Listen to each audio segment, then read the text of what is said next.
Hi, it's Pastor Paul L. Anderson here at the Fountain of Raleigh Fellowship, where we believe God's blessings never stop flowing. It is Fantastic Friday. We thank God how He has blessed us all, and He's done so many wonderful things in our lives. And He also brings us to a conscious awareness that we're still in this pandemic and that so much is going on. We continue to remind you of breast cancer, and please, ladies, screen and do all the things you can by way of prevention. And remember, breast cancer not only impacts women, but also men as well. Men can be diagnosed with breast cancer. And men, let's do our job to take care of ourselves by way of prostate health.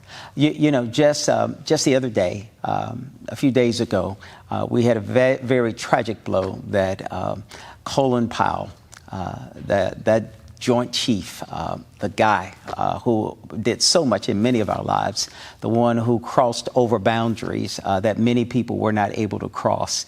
We thank God how he emerged to the highest ranks you could in the military. He served as Secretary of the State. He has been a friend of all people, both Democrats and Republicans.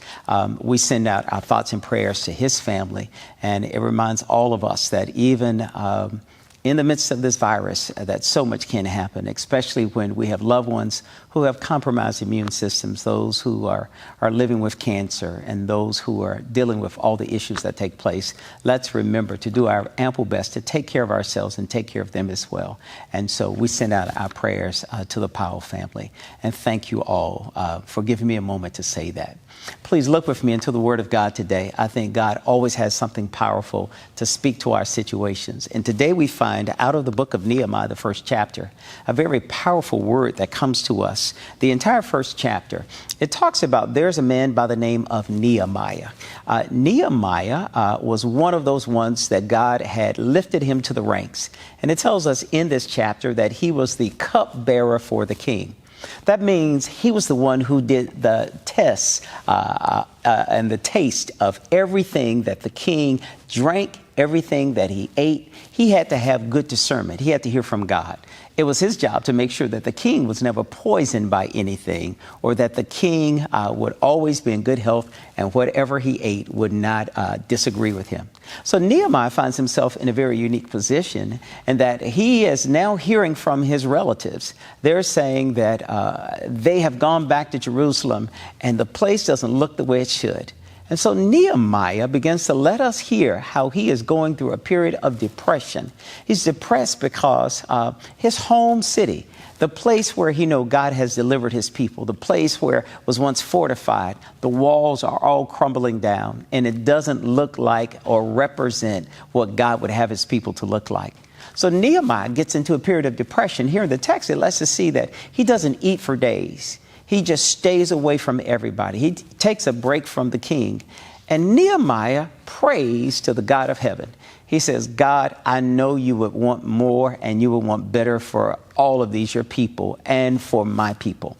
So in the text, it talks about how Nehemiah fasted and Nehemiah prayed, and then Nehemiah heard from God. It lets us all hear that whenever we go through deep and dark moments in our lives, if we turn to God, sometimes we have to turn our plate down. Sometimes we have to fast. We have to get away from everything so we can hear from God. This passage in here of Nehemiah, it begins to let us see that he was in the presence of the king. The king had attention to Nehemiah because he knew that Nehemiah was not himself. And too often times when you and I are not ourselves, it means we need to take a time to pull away, a time to push back. And so when Nehemiah does this, he hears from God. And then God gives him instructions for how to move forward. My brothers and sisters, beloved, I want to remind you that whatever situation is going on in your life, sometimes when you push back from it, then you can hear the voice of God. You can hear God speaking. God will tell you what are the next steps you need to take. He tells us, spend time with him, and then make an adjustment, make a shift in your thoughts. And then we can go forward to do what God would have us to do. I don't know if you've ever thought about it, but when using a keyboard, all it takes is just one little finger, the pinky, to touch the shift. When you press the shift, you can take things from being lowercase to uppercase. You can have special characters when you do the shift. And the same is true with all of us. When we make the shift in our paradigm, the way we see things, God will allow us to see it from a whole different perspective. Today, I hope you and I can do like Nehemiah did. Make the shift and hear from God and let God speak to our circumstance and our situation.